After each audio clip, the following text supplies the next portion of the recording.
very warm welcome in the class of normal subgroup. It is coming under the module of abstract algebra, algebraic structure in Mathematics 3. Myself Rupak Bhattacharjee, Assistant Professor, Department of Mathematics, JIS College of Engineering. So, the name itself gives us the indication that we are going to discuss something on subgroup. It is a special type of subgroup which is following some special properties which will provide us some special characteristics and which will assist us to prove some different problems along with different approaches. So for this discussion, we need the prerequisites as obviously the concept of group and the concept of subgroup. Now for your recapitulation purpose, you know that if we take a non-empty set G with a binary operation star, we will follow the sequential checking. First one for associativity property, second one for identity property, and third one is for inverse property. Obviously we have to check the uniqueness of them, and they will be unique, it is established already. And parallelly we have to brush up the idea of subgroup. Subgroup means if we take a non-empty set H which is a subset of G, and we take the same binary operation which is associated with G, then if H star forms a group itself, then that is called the subgroup of the previous one, that is G star. It is the definition of subgroup, but the verification process for subgroups are many. According to the problem, according to our comfort zone, we will choose those particular processes. And obviously we need variations in operations, because when the set under consideration are changed, the operations related to that are also going to be changed. So let us start our journey. We have to recall the definition of left and right coset. We have the H as a subgroup of G and A is in G, so the sets AH and HA were defined like this are called left cosets and right cosets. Now we have already used this particular idea in the context of Lagrange's theorem. We know that the left cosets numbers, the right cosets numbers, the properties of index, and the relationship between the number of elements in the left or right cosets and the number of elements in the group. Now we are going to define this one.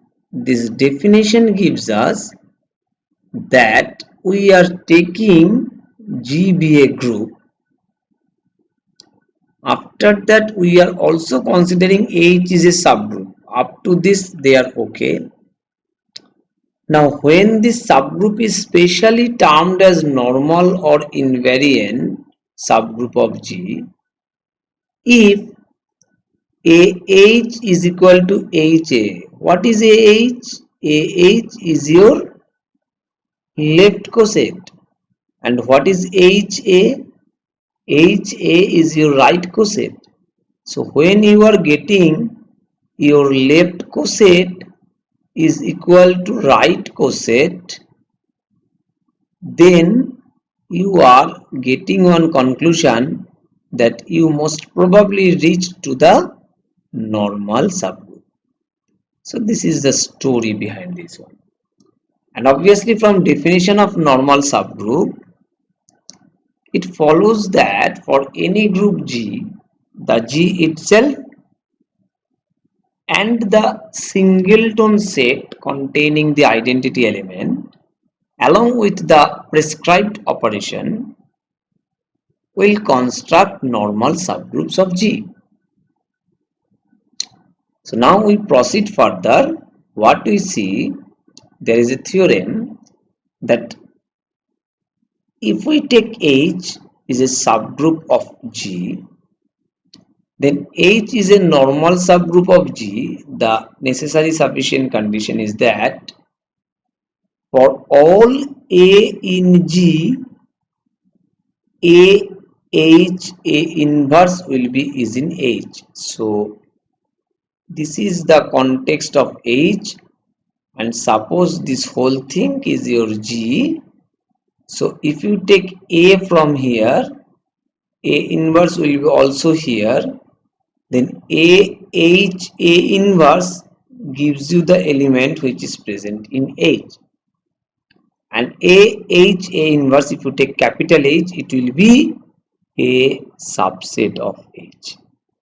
So let us proceed to make our idea more clear that first of all we are assuming that H is a normal subgroup. That means from the left hand side to right hand side direction. Let A be in H. Now our job is to show that A inverse is in H, because we have already considered H is a normal subgroup. So A inverse we are taking, it is an element of A capital H A inverse, because we are taking this H from capital H. It is also mentioned over here. Now as H is a normal subgroup, it is assumed, then AH will be HA. Now take this A over here, means operate A inverse over there. Since AH is in AH, we have AH is in HA, as AH is equal to HA, and so AH, that means the elements of A capital H, and HA, that means the elements of HA capital H then A, will be same for some H dash. Thus AHA inverse, if you take this A inverse over here, will be H. And what is our target? Our target was to prove that it is in H. So AHA inverse is a subset of capital H. Now the converse is remaining. Converse will be proved by the technique that we are again here assuming that AHA inverse is in H.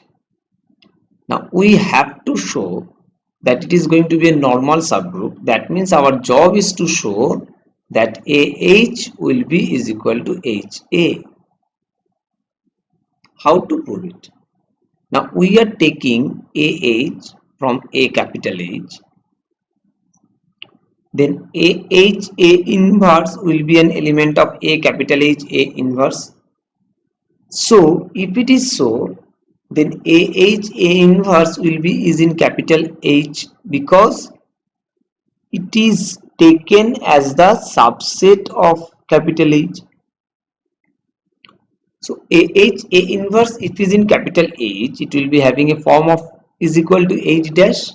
This implies that AH is equal to HA, means you can take this A, you can take this particular A from this particular side and you are taking this one, or you can think about operating A from the left hand side. So if you operate A from the left hand side, you will get AH is equal to H dash A, which indicates that AH is a subset of HA, and in the reverse manner we can show that HA is a subset of AH. So as you know, A is a subset of B and B is a subset of A, indicates A is equal to B. So our job is done. So we can claim that H is a normal subgroup of G.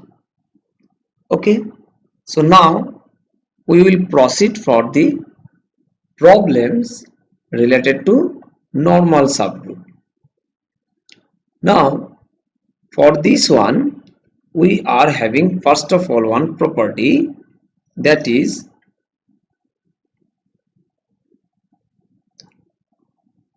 let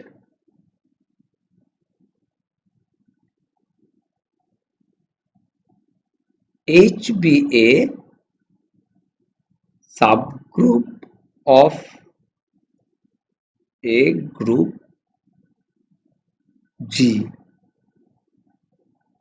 and the index is 2. We have to prove that then H is normal to G. First of all, it is a very important property. But if you want to prove this, then how to prove this? Now, as we are writing, or it is given that GH is equal to 2, it indicates that there are exactly two distinct left cosets.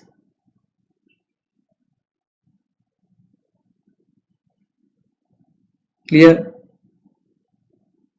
So they will be only H and G minus H, because their summation has to be, their union has to be G, but they has to be non-intersecting. So this is the only option. Now, as there are also two right cosets of H in G, because G indexing is 2, they will be also as same, because there are no other option. Now think about, if we take A is in H, then AH will be H, because their combination will stay is in H, and also we get HA is equal to H. So ultimately what we get, AH is equal to HA, it means it is a normal one. But when it is normal, when we are considering for H, what is remaining? G minus H is remaining. We have to prove it for the same. So we have to take another part of this particular problem, that A belongs to G minus H. Now if A belongs to G minus H, then AH is what? AH is G minus H. And since G minus H is the only left coset other than H, we can have only this option. And similarly, HA is equal to G minus H. The reason behind is that the same reason, as G minus H is the only right coset other than H. Clear? So from this also we can claim that AH is equal to HA. So for A is in H, we are getting it is normal, and for A is in G minus H, we are also getting it is normal. So ultimately we can claim that H is normal subgroup of G. So the claim is done. Next, what we can see, the problems, not the problems, we can say status as properties, that what we can say, the center of a group, you know what is center because it is discussed and it is denoted as ZG. The center of the group G, it is also a normal subgroup of G.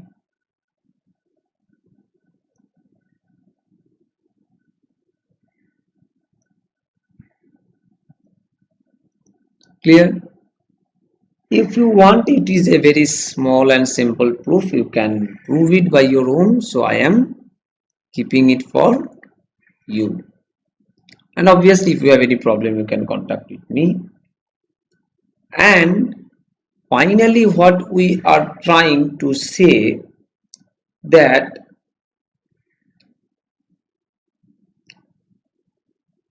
if you take R plus, if you take Z plus, if you take Q plus, we do have one statement that every subgroup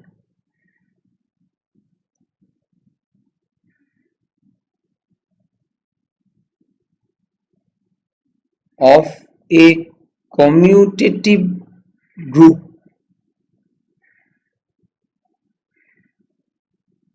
every subgroup of a commutative group G is a normal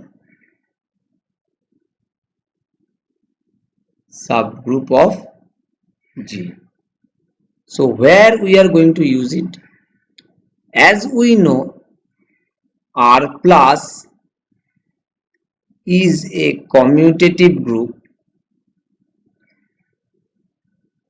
and if we take Z plus, which is a subset of R, or you can say which is a subgroup of R plus, then this will create a normal subgroup of R plus. This is the strength of this particular theorem.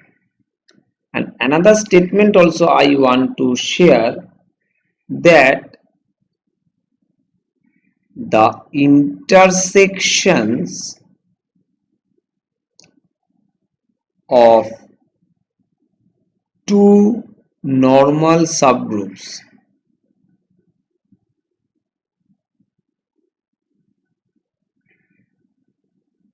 of a group G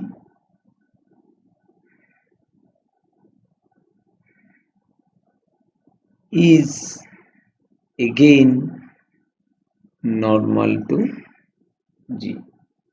So here we have one property, here we have another property, and here we have another property to discuss. Now, if we think for the next part, we are going to give you one problem for your own understanding and making your confidence level a little bit higher. The problem is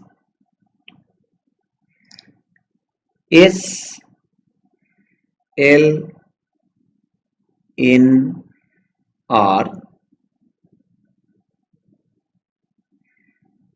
is a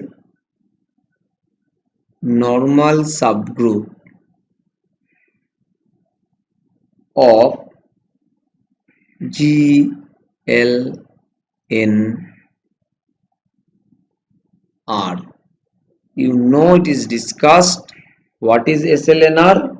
It is the group of all real non-singular n cross n matrices A with determinant of A is equal to 1, and GLNR is the group of all real non-singular n cross n matrices. Means here the determinant of A is not equal to 0. Here it is specific. and here it is just making some exclusivity, means if a is determinant of a not equal to 0, here it is not equal to 0, it is specifically to be 1, and it is claimed that this one is going to be the normal subgroup of this one. Now how to prove it? You have various properties of normal subgroup. You can use any one of them, but ultimately your target is to use either AH is equal to HA or AHA inverse is in H. Any one of these two structure you can use, and you can get to the conclusion for the proof of this particular problem. So ultimately the class of normal subgroup is a long one, but here we are now just going to give you some idea on the problems what you have to solve for your assignments. So the assignment problems are, please concentrate on the problem of S3, that is a symmetric group of 3. You have to find out all the right cosets, and you have to find out the subgroup of B in G such that H1 to 3 is a left coset of B. Clear? So it is not directly linked with normal subgroup, but you have to do it. Finally, you have to find out all right cosets, because in this manner when you proceed, this practice will be helping you for boosting up your confidence for the problems of normal subgroup. So in the next class also we are going to provide some problems on normal subgroup. So finally we are using the reference of these two books here to prepare this lecture, and we are also referring you these two books along with some other books mentioned in your syllabus. And you can also take the help of any internet resources, but please verify whether you are confident on that or on their logic or not. So I am concluding this class over here. Thank you for your kind patience. Happy listening, happy learning.